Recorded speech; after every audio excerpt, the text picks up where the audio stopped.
Bonjour tout le monde et bienvenue au Sport Prépa TP. Aujourd'hui, nous allons voir les condensateurs. Cette vidéo sera divisée en deux parties. À la fin de la première partie, vous serez capable de donner la définition d'un condensateur, déterminer son impédance, modéliser un circuit capacitif. À la fin de la deuxième partie, vous serez capable de identifier les différents types de condensateurs, étudier quelques applications réelles à base de condensateurs. Mais c'est quoi un condensateur? Par définition, un condensateur est un composant électronique passif noté C, constitué de deux armatures conductrices séparées par un isolant ou diélectrique. Sa propriété principale est de pouvoir stocker des charges électriques opposées sur ces armatures. Un condensateur est caractérisé par sa capacité exprimée en farad, sa tension max à ses bornes exprimée en volts. Attention, le farad est une unité énorme que nous n'utiliserons jamais presque en électronique. On utilise les sous-multiples tels que le microfarad 10-6 farad, le nanofarad 10-9 farad et le picofarad 10-12 farad. Quel est alors le symbole d'un condensateur? Un condensateur se présente en général comme un dipôle polarisé ou non polarisé.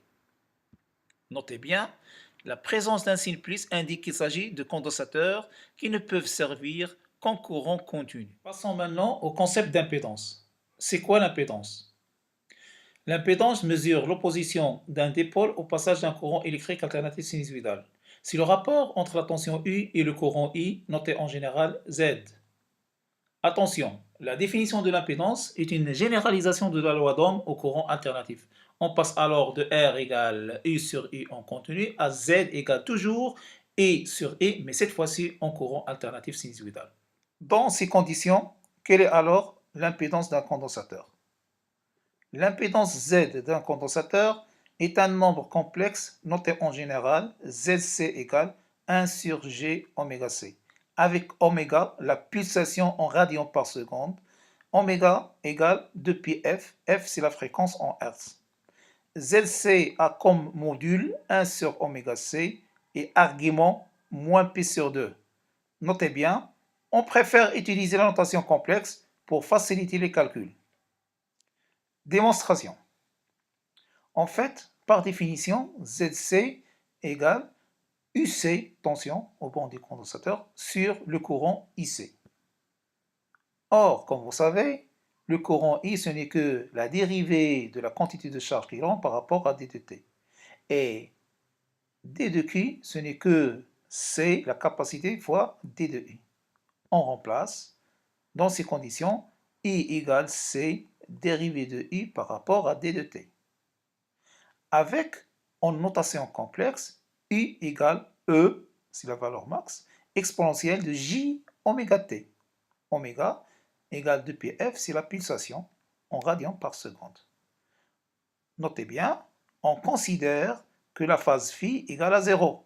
La phase phi, vous voyez, à l'instant t égale à 0, on a phi égale à 0.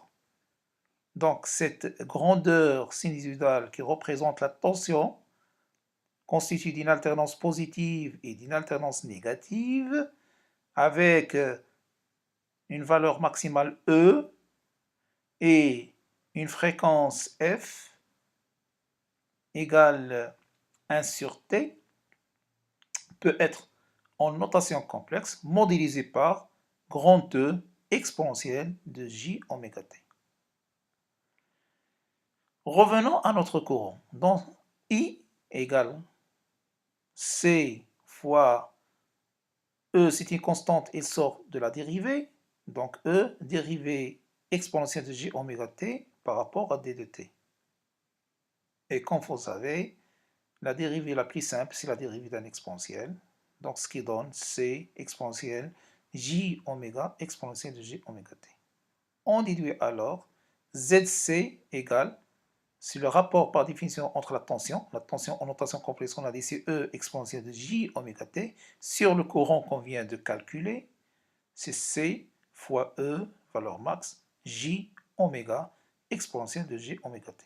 Après simplification par E exponentielle de J oméga T, ZC devient alors 1 sur J oméga C.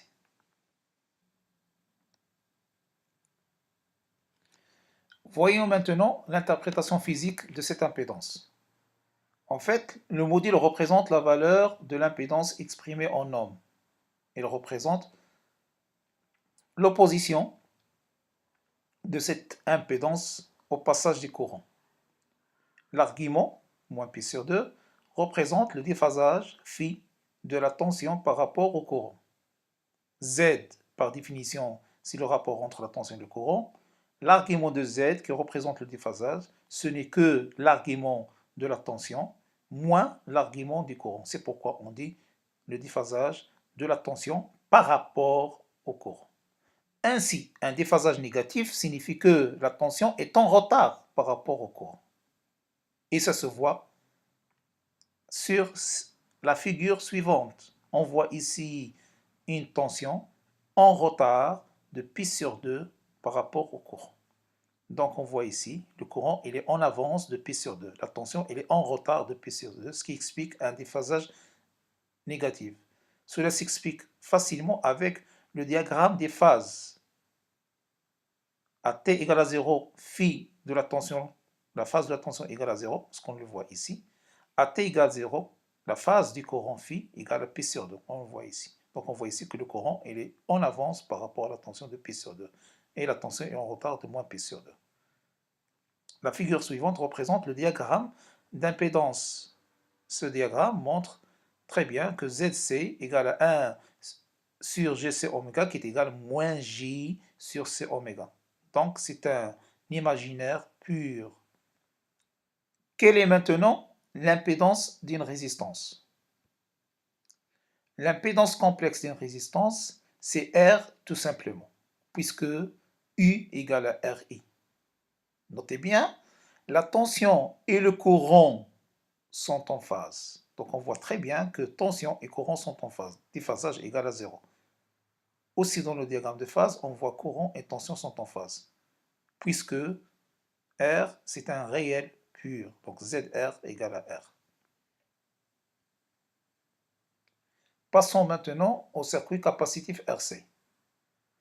Un circuit capacitif RC est constitué en général d'une résistance en série avec un condensateur. On peut étudier ce circuit selon plusieurs régimes, par exemple le régime transitoire, le régime alternatif.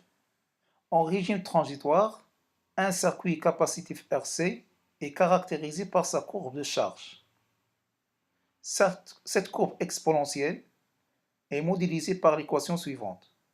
UC de T, la tension en borne du condensateur, est proportionnelle à E, la tension de charge, ou la tension maximale de charge, facteur de 1 moins exponentielle de moins T sur tau. Avec tau, c'est la constante des temps égale R fois C. Nous constatons que déjà à T égale tau, pour déduire tau c'est facile, c'est l'intersection entre la tangente à l'origine et l'asymptote E, donc cette intersection qui donne O, tau. Le condensateur est déjà chargé à 63% de E. Il sera complètement chargé à 5 taux, 0,99 E, c'est-à-dire 99% de E. Prenons un exemple. Si E égale 10 volts, R égale 10 kΩ, C égale 100 microfarads, alors la constante du temps tau égale 10 à la puissance 4 fois 10 à la puissance moins 4 qui donne 1 seconde. Autrement dit, à T égale tau égale 1 seconde, le condensateur sera chargé à 6,3 volts. À T égale 5 tau 5 secondes, le condensateur sera chargé à 9,9 volts. En régime alternatif sinusoïdal, un circuit capacitif RC peut être modélisé par son impédance équivalente Z. En fait, Z égale R, la résistance R, en série avec la capacité, ça veut dire plus 1 sur GC oméga. Cette impédance Z aura comme module racine carrée de R carré plus 1 sur C oméga au carré. Et comme déphasage, arc tangente de moins 1 sur RC oméga.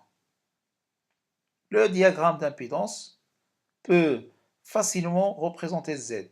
Donc on voit très bien que Z égale une partie réelle R plus 1 sur GC oméga, la partie imaginaire.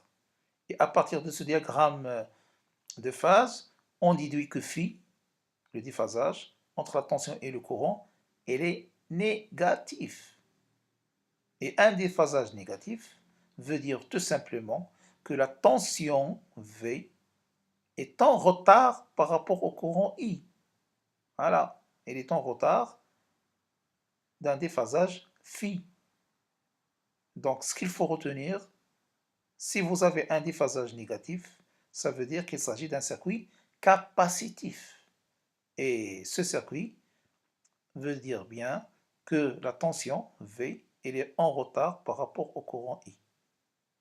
Par contre, dans la résistance, tension VR et I, ils sont en phase.